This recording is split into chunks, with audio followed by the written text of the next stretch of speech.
Bentar, kok aneh ikut nge-record ya? Emang gitu? Oh, biasanya nggak ada recordnya gitu. Sekarang ada. Oh, di Zoom. Oke.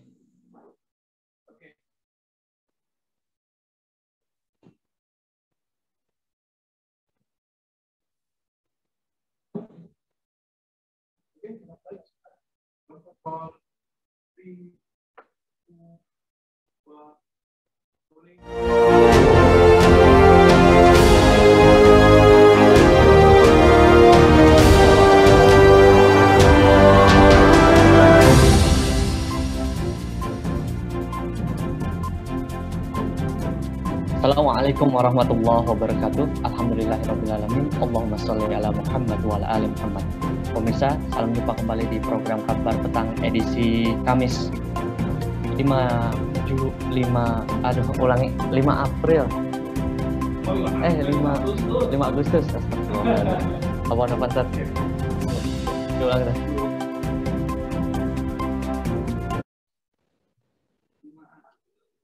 5 Agustus. 5 Agustus. 5 Agustus.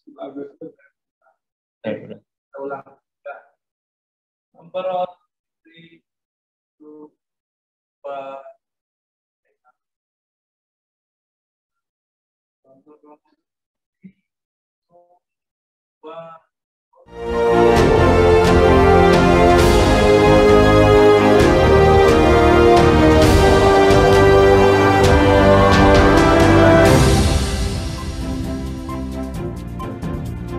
Assalamualaikum warahmatullahi wabarakatuh. Alhamdulillahirrahmanirrahim. Allahumma sholli ala Muhammad wa ala ali Muhammad.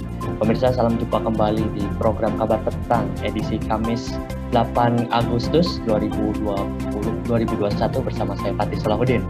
Selama beberapa waktu ke depan kita akan membaca dan menelaah berita paling menarik hari ini. Membacanya bersama narasumber yang berkompeten dan tentu dari sudut pandang Islam. Pemirsa, inilah Kabar Petang selengkapnya.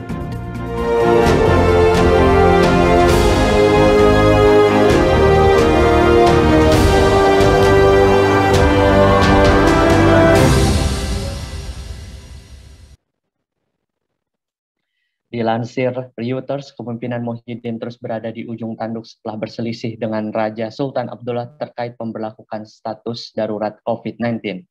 Menteri Energi dan Sumber Daya Alam Malaysia Syamsul Anwar Nasrallah mengundurkan diri dari jabatannya sebagai bentuk kesetiaan terhadap partainya yang menolak keputusan pemerintah pusat terkait status darurat COVID-19.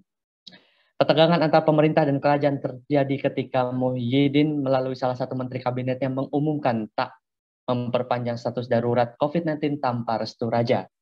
Sultan Abdullah sendiri meminta pemerintah merundingkan nasib status darurat nasional yang seharusnya selesai pada 1 Agustus dengan pihak parlemen.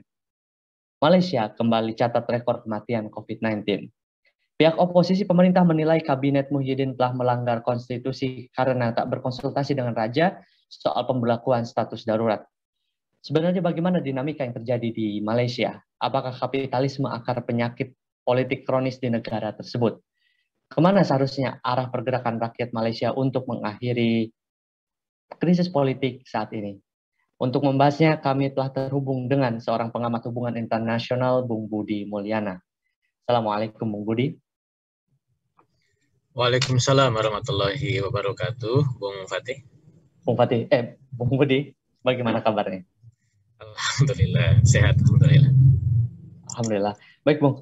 Langsung saja di pertanyaan pertama pada diskusi kita pada Kabar Petang kali ini. Sebenarnya, Bung, bagaimana dinamika politik yang terjadi di Malaysia? Silakan. Ya, jadi lagi-lagi ya, kalau kita mencermati berbagai negara di dunia ini, bahwa COVID-19 ini ternyata menjadi ujian ya bagi berbagai negara, dan disinilah kemudian kapabilitas negara itu dipertaruhkan ya dengan hantaman pandemi COVID-19 ini. Terutama bagaimana negara itu melakukan keputusan-keputusan yang akurat, cepat, ya, yang diharapkan bisa diterima oleh masyarakat dan juga oleh elemen-elemen politik yang ada, sehingga bisa dengan cepat juga menangani pandemi ini gitu. Nah, apabila kemudian muncul keputusan-keputusan yang akhirnya menjadi dianggap lambat dan lain sebagainya, terlebih kalau kemudian di situ ada ketidaksinkronan di antara lembaga-lembaga yang ada di dalam negara itu, maka disinilah kemudian kapabilitas negara itu dipertaruhkan. Dan ini juga yang terjadi di Malaysia, juga terjadi baru-baru ini di Tunisia gitu ya, bahkan mungkin di Indonesia juga. Nah, untuk di Malaysia ini kan isunya sama ya. Jadi bagaimana kemudian Perdana Menteri Malaysia Muhyiddin Yassin ini dia dianggap melakukan keputusan-keputusan yang tanpa melakukan konsultasi dengan pihak parlemen dan kerajaan gitu. Sehingga kemudian ketika mungkin kalau keputusannya itu bisa menyelesaikan masalah, ya masyarakat bisa memaklumi ya dalam situasi krisis kesehatan pandemi ini. Tapi ketika ternyata keputusan itu ternyata tidak kunjung bisa meredakan pandemi, ya karena kita tahu di Malaysia ini walaupun sempat dianggap berhasil ya di awal tahun 2001 atau di akhir 2020, tapi pasca merebaknya varian Delta ini kan muncul gelombang kedua kematian dan kasus di Malaysia, dan ini yang kemudian mengakibatkan ya rakyat Malaysia menjerit gitu terkait dengan keputusan yang dianggap ya tidak kunjung bisa menyelesaikan masalah, dan itu yang kemudian disoal ya oleh parlemen dan juga oleh kerajaan. Maka kemudian bagaimana pihak oposisi dari Muhyiddin Yassin ini melakukan move politik ya. Kalau saya lihat ada salah satu menteri dari UMNO yang mengundurkan diri, kemudian juga bagaimana pihak parlemen melakukan konsolidasi gitu ya, dan juga ada komunikasi dengan pihak kerajaan, sehingga ya kita tunggu nih di Malaysia ini beberapa minggu ke depan dinamikanya seperti apa, karena seruan agar Perdana Menteri Muhyiddin Yassin ini mundur kan muncul ya dengan tagar Muhyiddin out gitu ya di media sosial di Malaysia, karena tadi dianggap melakukan tindakan-tindakan yang dianggap sebagai kudeta konstitusi gitu ya. Jadi menyalahi prosedur konstitusional yang disepakati di Malaysia gitu. Itu Bung Fatih. Baik, Bung Budi, dalam konteks politik, krisis Malaysia kembali memunculkan perdebatan apakah sistem demokrasi parlementer di bawah pemerintahan monarki konstitusional masih efektif maksud saya dalam mengatasi problem multidimensi, termasuk masalah pandemi COVID-19 ini, Bung Budi. Bagaimana tanggapan Bung Budi? Ya, memang itulah konsekuensi dari sistem demokrasi yang diambil ya dengan varian apapun. Kita tahu Malaysia ini kan mereka kerajaan, kemudian menganut sistem demokrasi parlementer, artinya ada tiga pihak yang kemudian terlibat di dalam proses kenegaraan. Pertama karena monarki, berarti di situ ada raja ya, walaupun kita tahu yang di Pertuan Agung di Malaysia ini kan kerajaan federasi ya, jadi negara-negara bagian dalam bentuk kerajaan yang mereka saling bergilir untuk menjadi raja federal ya, raja Malaysia. Tapi posisi raja ini walaupun dia sekedar simbolik ya, tapi ini adalah representasi dari negara. Kemudian yang kedua, di Malaysia ini menganut sistem parlementer, artinya kekuasaan eksekutif itu dia harus mendapatkan dukungan yang kuat dari parlemen gitu. konsultasi, kemudian pengambilan keputusan itu tidak sepenuhnya dikuasai oleh eksekutif gitu. Jadi tidak hanya sekedar posisi parlemen itu sebagai pihak yang melakukan check and balances ya, melakukan keseimbangan dan kontrol terhadap pemerintah, tapi bahkan dia bisa menjatuhkan pemerintah kapanpun ketika dianggap tidak sejalan dengan keinginan dari parlemen gitu. Maka ya potensi munculnya kisruh politik itu senantiasa terjadi. Di Indonesia kalau kita ingat ya, mungkin pelajaran sejarah bagaimana pada masa demokrasi parlementer zaman Orde Lama itu kekuasaan pemerintah itu ya silih berganti gitu. Kadang dia hanya bertahan 6 bulan gitu ya, 1 tahun gitu, paling lama mungkin 3 tahun. Padahal mekanisme pemilu 5 tahun sekali gitu. Kenapa? Karena tadi ada ketidaksejalanan antara eksekutif dengan legislatif, parlemen dengan pemerintah. Gitu. Nah inilah yang mengakibatkan kadang ya memang ini tergantung kedewasaan berpolitik dan pengalaman bernegara di suatu negara ya. Ketika itu tidak muncul ya pengalaman berpolitik dan kedewasaan, maka seringkali kisruh politik atau problem multidimensi seperti terjadinya wabah pandemi yang mengharuskan gitu ya pengambilan keputusan yang cepat, kritis, strategis, yang tidak bertele-tele, membutuhkan persetujuan parlemen itu ya tadi terhambat dengan mekanisme parlementer semacam ini gitu. Tetapi ya mereka membuat sistem semacam ini kan untuk tadi menjaga agar tidak muncul kediktatoran oleh eksekutif gitu, sehingga disitulah parlemen masuk ya. Cuman di sisi lain tadi eksekutif akhirnya tidak sedemikian leluasa untuk melakukan keputusan-keputusan yang cepat. Nah ini yang kemudian menjadi tantangan gitu ya, atau ya bahasa lainnya menjadi kritik gitu terhadap sebuah sistem pemerintahan yang disebut dengan demokrasi parlementer. Itu Bung Fatih. Baik, Bung Budi, apakah di belakang Muhyiddin ini ada dukungan asing yang memungkinkannya tetap berkuasa dengan cara yang paling berbahaya sekalipun, Bung? Ya, saya tidak melihat sejauh itu ya dalam konteks dinamika politik di Malaysia. Betul bahwa memang pasti pihak-pihak asing itu akan mencari jalan agar kepentingannya itu bisa masuk di suatu negara gitu. Kalau kita lihat dari background Malaysia, kemudian latar belakang sejarah ya, Malaysia ini kan memang kental dari pengaruh Inggris sebagai bagian dari dulu bekas jajahannya Inggris dan sekarang masih menjadi anggota Persemakmuran atau Commonwealth gitu ya. Maka memang siapapun yang berkuasa di Malaysia itu masih kental membawa kepentingan Inggris di negeri tersebut gitu. Walaupun tentu pihak lain yang ingin masuk ke Malaysia itu selalu ada ya. Bagaimana kemudian Amerika berusaha masuk. Kita ingat dulu bagaimana kisruhnya antara Mahathir Mohamad dengan Anwar Ibrahim gitu ya. Kemudian juga bagaimana ya pihak lain seperti Cina misalkan sebagai negara kuat di Asia Timur ini juga coba masuk ke Malaysia gitu. Jadi itu suatu hal yang menjadi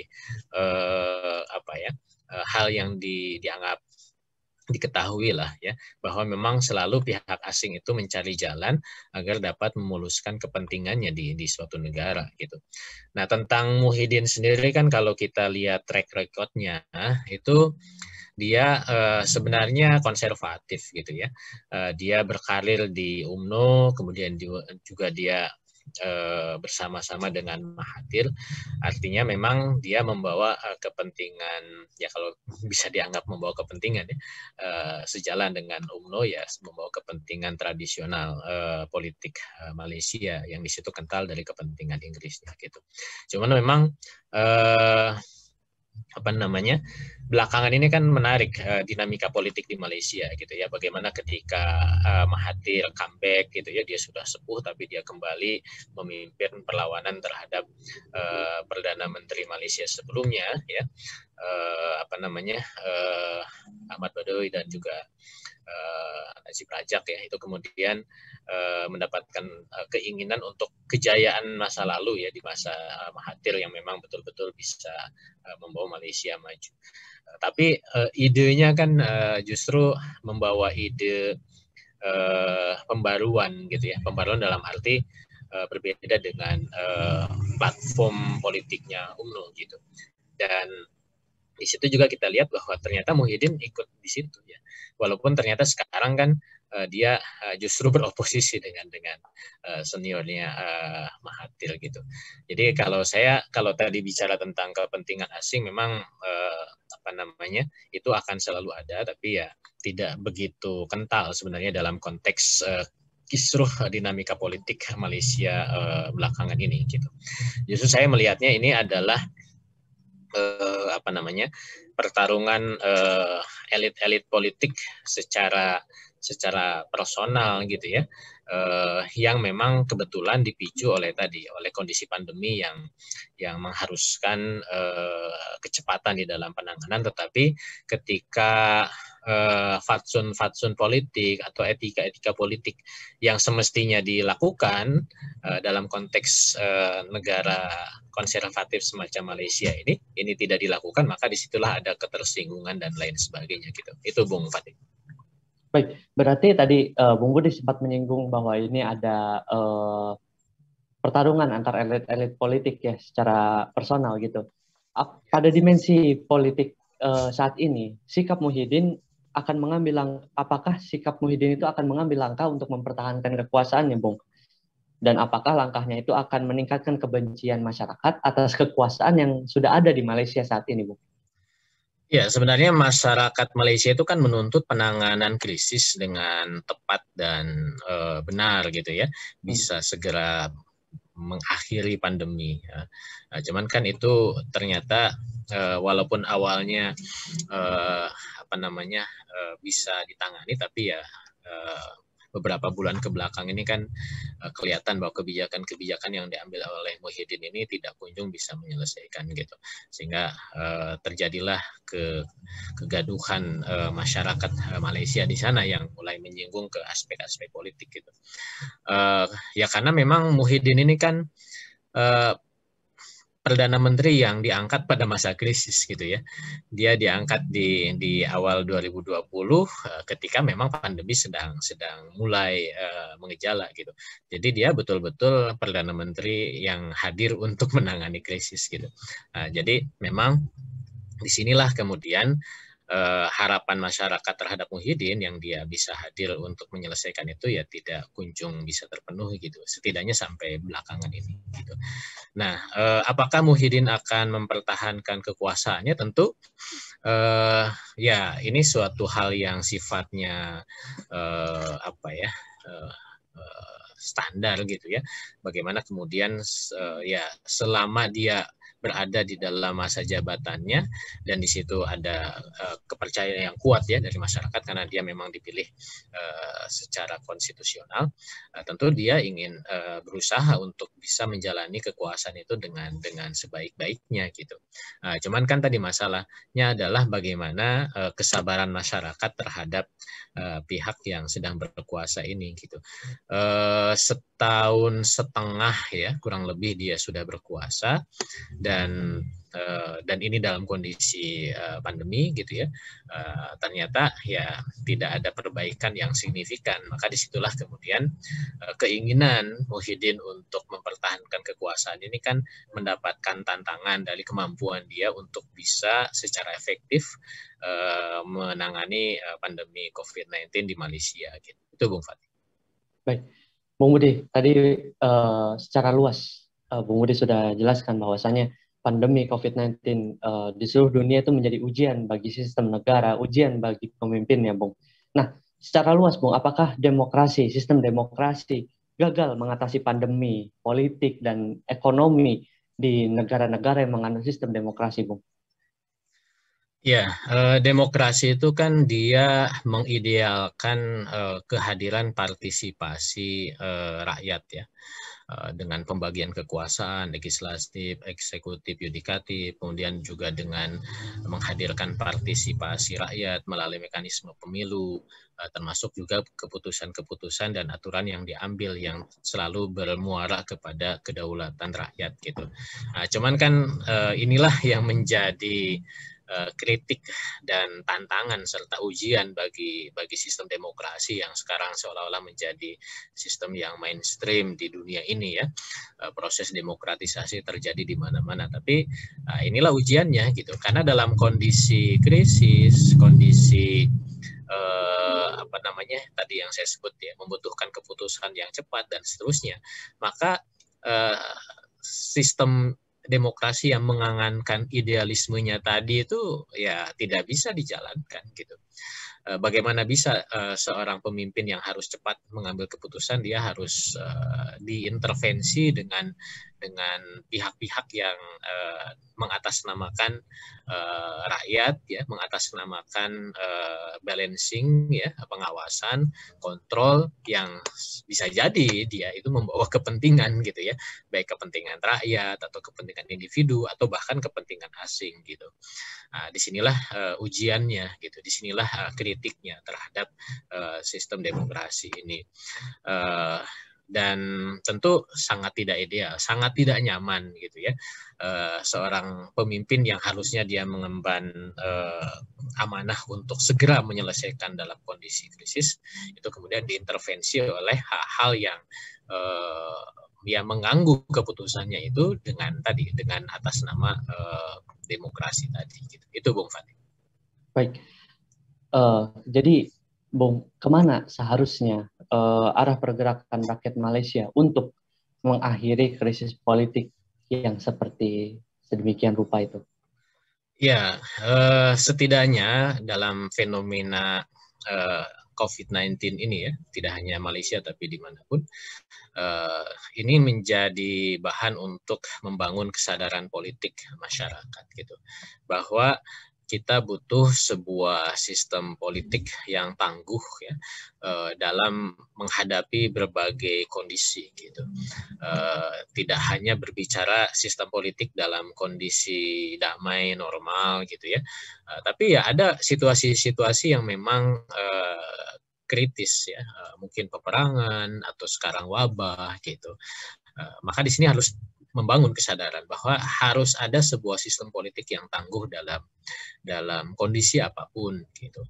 Tentu sebagai negeri Muslim, Malaysia juga Indonesia atau negeri Muslim lainnya, kita juga harus merujuk gitu ya bagaimana teladan dari Rasulullah SAW, Khulafaur Rasyidin dan juga para penerusnya, bahwa mereka ternyata atau Islam ternyata sudah memberikan panduan khututun aridah terkait dengan sistem politik yang tangguh itu gitu.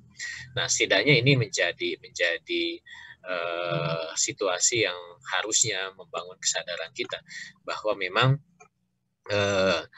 kalau kita berpijak kepada sebuah sistem politik yang di situ ya membuka peluang ya adanya kepentingan-kepentingan yang bisa masuk dan ternyata itu tidak menyelesaikan masalah.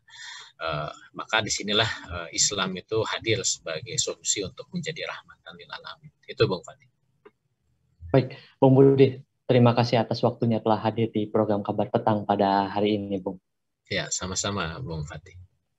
Pemirsa Kabar Petang, semoga Anda mendapatkan banyak manfaat dari acara ini. Jangan lupa untuk subscribe, like, dan share channel ini. Akhirnya saya Fatih Salahuddin bersama kru yang bertugas mohon undur diri. Wassalamualaikum warahmatullahi wabarakatuh.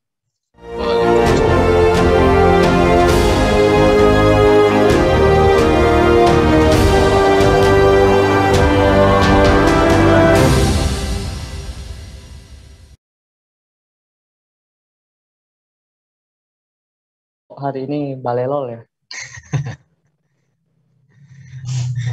Kurang makan daging kambing. Kebanyakan Tat ya, apalagi di sini Tat. Ya, pamit ya. Ya, Ustaz Budi, terus Ustaz.